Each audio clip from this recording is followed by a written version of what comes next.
is there a limit beyond which you believe the air pollution is now untenable? Or The limit was the limit is 25 years ago. What is that number in your mind, though?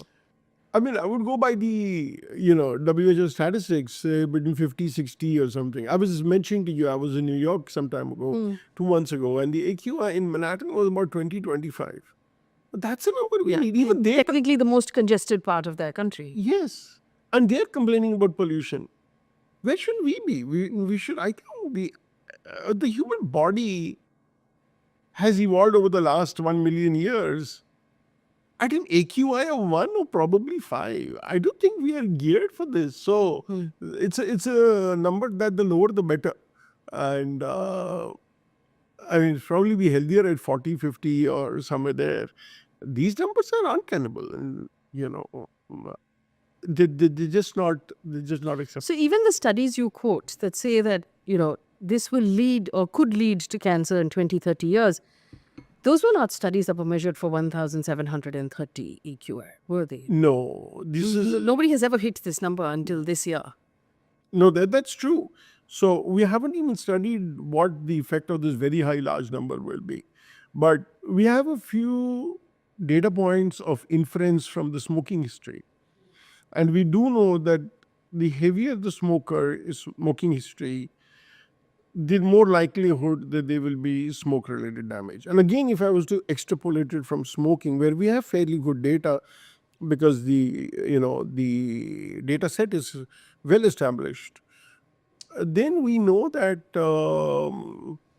more smoking, earlier onset of smoking, and greater duration of smoking all are bad. So if I was to transport that that information to transfer it towards air pollution, that means the younger the population, the heavier the air pollution, the longer the duration of exposure, the worse it's going to be. So we have some information on that in the biomass fuel space. And you said that the air purifiers that we're buying and putting in our rooms to make ourselves think we feel better are not working.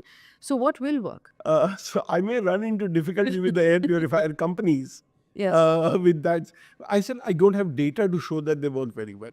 Now, your question was, what else can we do? But there are a few things I think we can do just in the short term in a family situation. One is, please, there should be no additional insult on the body. For example, do not have indoor smoking.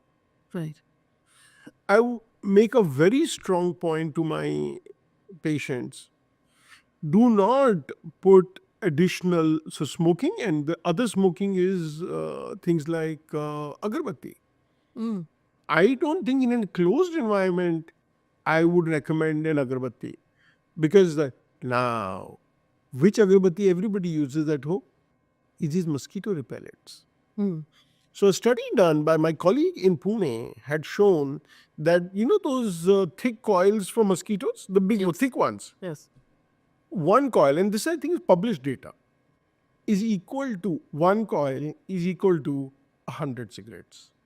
One coil in the night in an air-conditioned room circulating like this. Now you imagine. So we've asked my colleague from Pune that, what do you think about these liquid... Yes, that was going to be my next question. Yes. Yes. So they feel that they would be as bad, because many people just put them on. And start coughing. No, वो तो है. वो एक हफ्ते के बाद वो खत्म होता है. That's when they take it out. So it's on all the time. Yes. They felt that this would be, so maybe the suspended particle matter would be finer. And we know that people cough. I cough. So for years, never have we ever used it, because whenever we started, we do get a mosquito, in Mumbai city, we use nets, but not because the moment it starts, my whole family would start coughing. And we know this from other people. So yes, I think those liquid things also, one would, if ever, start it, open the windows, let it out, and then close it. That brings me to a very interesting thought, which is third-hand smoke. Okay. So everybody knows first-hand smoke is, if I smoke, I'm getting it. Second-hand smoke is, if I smoke, unfortunately, you will get hurt. third-hand smoke is when somebody smokes, that all that smoke particles get absorbed on the table, in the windows, not windows, the Curtains on the fabrics. on the fabric, and very gradually it will come out, elute, and then spread that. So there have been studies that have shown that children whose parents smoked, but not in front of them, also had a higher risk of asthma and airways disease. And that's how the concept of third-hand smoke came, which is also why they tell you there should be no smoking in a hotel room.